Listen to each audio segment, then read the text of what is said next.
बदलापुर के घटना के विरोध में नवी मुंबई महाविकास आघाड़ी का प्रदर्शन। नवी मुंबई महाविकास आघाड़ी महिला की ओर से बदलापुर में 2 बच्चियों पर अत्याचार करने वाले आरोपियों की गिरफ्तारी और फांसी की मांग को लेकर आज वासी के शिवाजी चौक पर विरोध प्रदर्शन किया गया। इस मौके पर बड़ी संख्या में कार्यकर्ता उपस्थित रहे। उनमें अत्याचार के प्रति आक्रोश दिखा।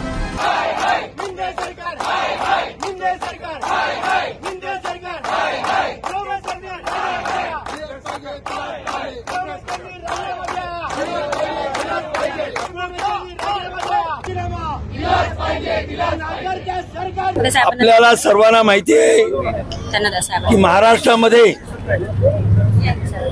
हे जे विद्यमान सरकार आहे हे नाकर्ता सरकार कुठल्याही बाजूने या जनतेचं संरक्षण करू शकत नाही। हा जनतेला आता विश्वास पटलेला आहे, कारण कायदा सुव्यवस्था ही आणि यांच्या घरी रखेल ठेवलेली आहे। मुख्यमंत्री असतील, गृहमंत्री असतील किंवा मंत्रिमंडळाचे त्यांचे इतर सहकारी असतील, कोणीच कायद्याची बूच राखत नाही।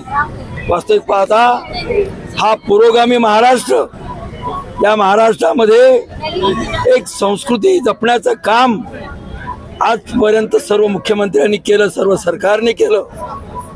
मात्र हे सरकार गेल्या 2.5 वर्षापासून ज्या पद्धतीने काम करत आहे, आपण पाहिलं अनेक महिलांचे अत्याचार करून खून गेले, कुणालाही शोध लागला नाही, कुणावरती काही जी ऍक्शन घ्यायची ऍक्शन घेतली नाही। आता आपण पाहिलं नवी मुंबईमध्ये आमच्या अक्षता म्हात्रे, त्यानंतर उरणमध्ये यशस्वी शिंदे यांच्यासाठी या ठिकाणी केवढा मोठा निषेध मोर्चा काढला। काय झालं? फडणवीस साहेब रिकामेच। आणि म्हणून आज जो काल आपण पाहिलं बदलापूरमध्ये 8 तासापेक्षा जास्त वेळ रेल्वे थांबवली, हे कधी घडलं होतं का? आपण म्हणू 10 मिनिटं, 15 मिनिटं, तास, 2 तास, परंतु काल 8 तासापेक्षा जास्त वेळ 11 तास बदलापूर येथे रेल्वे थांबवली गेली आणि कोणीही नेतृत्व केलं नाही।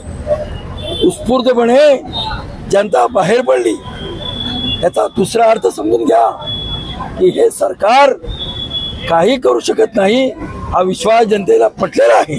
आणि म्हणून आता मी आज या आंदोलनाच्या माध्यमातून आमचे राष्ट्रवादीचे मंडळी असतील, उद्धव बाळासाहेब ठाकरे पक्षाचे आमचे सर्व शिवसैनिक महिला पुरुष असतील, आम्ही सर्व जनतेला आवाहन करतोय की आपण आता या दुर्दैवी रित्या बेकायदेशीररित्या गादीवर बसलेल्या शासनाचा विश्वास राहिलेला नाही।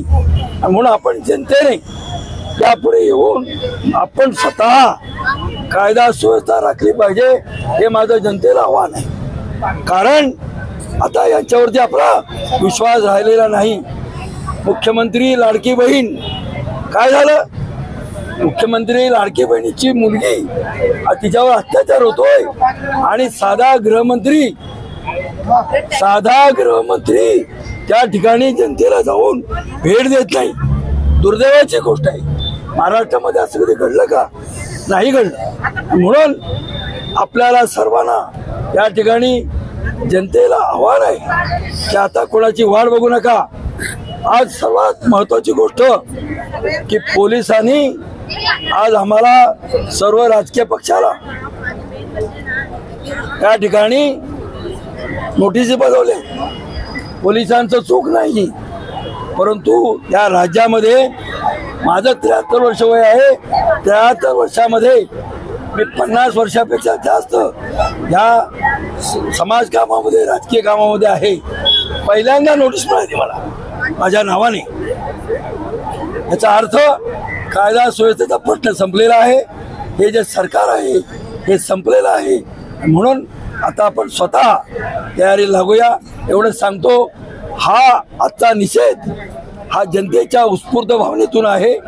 रात्री आम्हाला अशा प्रकारचे आम्हाला आदेश आले आणि सकाळी आम्ही एवढ्या मोठ्या संख्येने या ठिकाणी राष्ट्रवादी काँग्रेस शिवसेना उद्धव बाळासाहेब ठाकरे पक्षाच्या वतीने या ठिकाणी आम्ही जमलेलो आहोत। मी आपल्या सर्वांना पत्रकारांना आपल्या माध्यमातून विनंती करतो की जनतेला म्हणू आता आपण शांत बसून चालणार नाही, आपल्याला निर्णय घेण्याची वेळ आलेली आहे, तो निर्णय घ्यावा अशी माझी विनंती आहे। आवाज स्टुडिओ पंकज विनोद सिंग रिपोर्ट नवी मुंबई।